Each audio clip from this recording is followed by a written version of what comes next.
I'm a weak man. I say that because I too have succumbed to the sale on the Smiley Face website. 2 more solar panels for $140. So these are slightly different than the ones I have up top.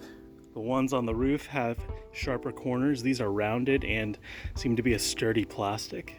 As you can see, I've already attached the Z brackets, and I just used the included hardware to mount those.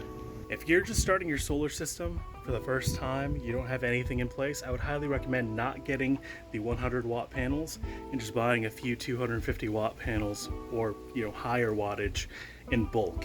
It's gonna be a lot cheaper in the long run. My mistake was I didn't know anything about solar and I was on a time limit, so I didn't have the time to really research and figure out exactly what would be right for my needs.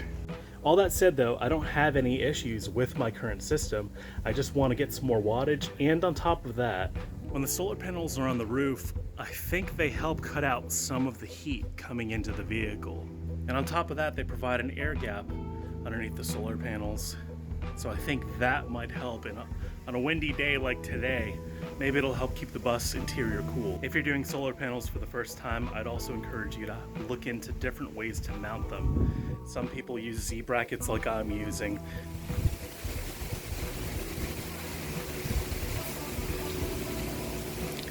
Other people use a track-like system and riv nuts, which might be a good option as well. When I was first building this bus, I was on a time limit, so I decided just to use the Z brackets and not install any kind of railing, unistrut, anything like that. But if I could go back in time, I'd do it. It'd give you a little bit more air gap underneath the panels, so those would theoretically get a little cooler on the hotter days.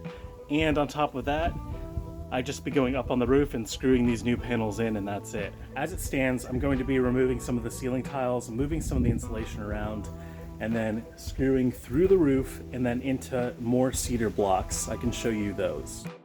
So next, I'm gonna take the cedar pieces, put them behind the Z brackets, and mark where these holes are. Now that the Z bracket holes are marked, we're going to just do tiny little pilot holes. And this is to keep the wood from splitting.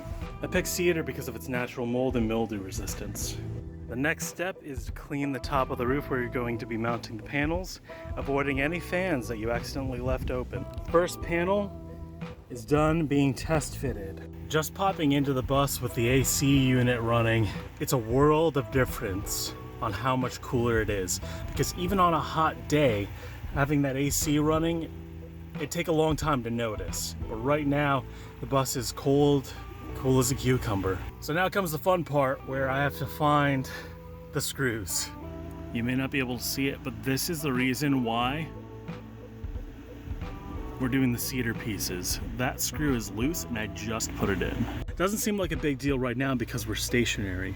As we drive, there's going to be lift generated underneath the solar panels, and believe it or not, it could be enough lift to completely rip the thing off. And then you have a solar panel not just flying through the air and not just no longer on your vehicle, but now you've possibly killed someone. I'm not responsible for how you do your own solar panels. That is your responsibility. It's been quite a long time since the bus looked like this.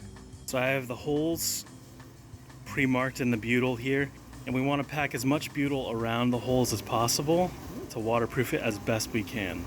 So up here, I removed the screws, then I put a big old patch of butyl tape on the bottom of these. From the underside, my mom is helping me putting some butyl tape through the holes as well. And then I'm gonna put a little bit more around here because the more, the merrier.